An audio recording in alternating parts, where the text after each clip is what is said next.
Le thème de la vidéo du jour, c'est le thème dérivé dans lequel on va traiter le savoir-faire numéro 27, c'est-à-dire savoir trouver l'équation d'une droite à partir de deux points. En particulier, on va se passer dans un cas très concret, c'est-à-dire dans le cas où on a deux points qui sont préalablement fixés et connus, qui sont les points A d'abscisse 1 et d'ordonnée 2, et les points B d'abscisse moins 2 et d'ordonnée moins 1. Alors, donc déjà, qu'est-ce que l'équation d'une droite? Donc dans 90% des cas, l'équation d'une droite est de la forme de l'équation d'une droite, c'est y est égal à a fois x plus b.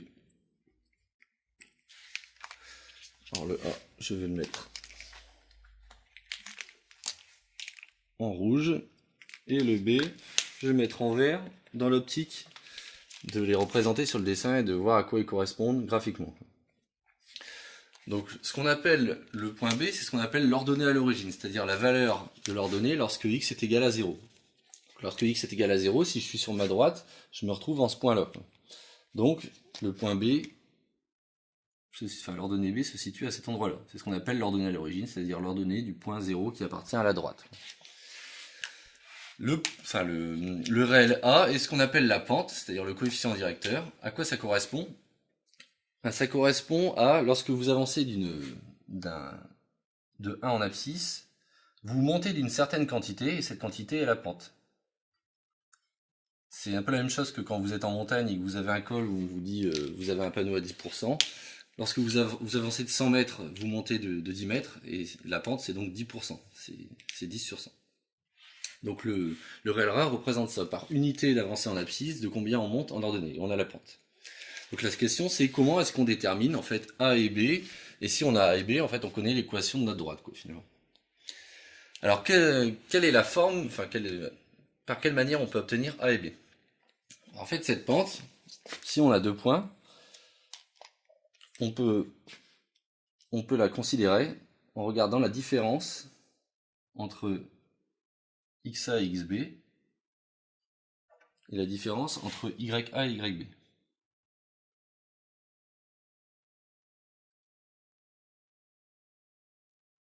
Et donc de la même manière que lorsqu'on avançait de 1, on montait de A, en fait lorsqu'on va parcourir la distance xb moins xa, on va monter de yb moins ya. Ainsi, la pente, donc dans les cas où xa est différent de xb, la pente de notre droite est donnée par la formule suivante, c'est-à-dire que A, ça va être donc le chemin parcouru en ordonnée sur le chemin parcouru en abscisse.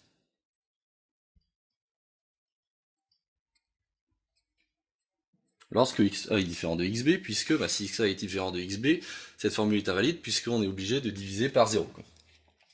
Alors appliquons tout de suite ce résultat au cas de notre droite associée au point 1, 2 et au point moins 2, moins 1. Donc pour la droite en question, yb vaut moins 1. Donc notre a ici va valoir, notre yb vaut moins 1. Je vais retrancher ya qui vaut 2. xb vaut quant à lui moins 2.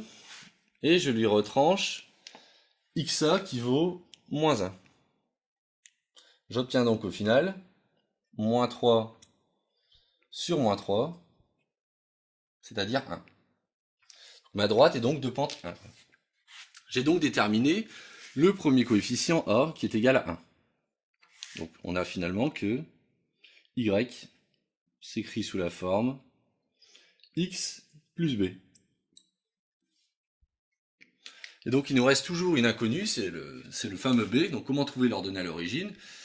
L'idée c'est de dire, on sait que certains points appartiennent à la droite, donc ce qu'on va simplement faire, c'est dire pour que ce point appartienne à la droite, il faut qu'il vérifie cette équation. Donc en particulier, le point xa, ya doit vérifier cette équation. Donc on est censé avoir, puisque xa appartient à la droite, que xa, ya appartiennent à l'équation, et donc que ya est égal à xa plus b.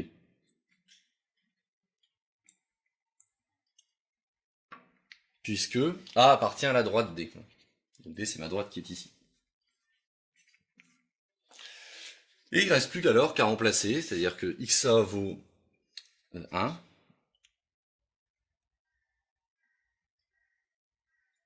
xa est égal à 1, b c'est notre paramètre à déterminer, et yk quant à lui vaut 2. Donc au final, on se retrouve avec b est égal à 1. Et donc notre équation de droite est donnée par l'équation suivante, y est égal à x plus 1.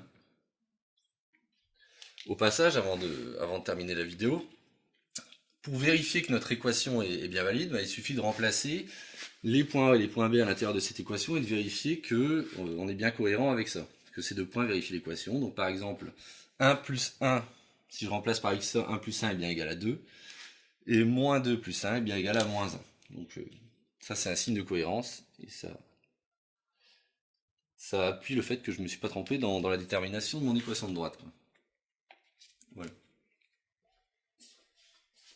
Et sinon, j'ai une question quand même un peu bête peut-être.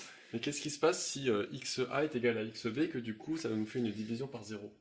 Alors si xa est égal à xb, votre curiosité sera assouvie dans la prochaine vidéo, c'est-à-dire qu'on va traiter le cas où justement on a deux points qui ont la même abscisse. Dans la prochaine vidéo associée à ce savoir-faire. D'accord.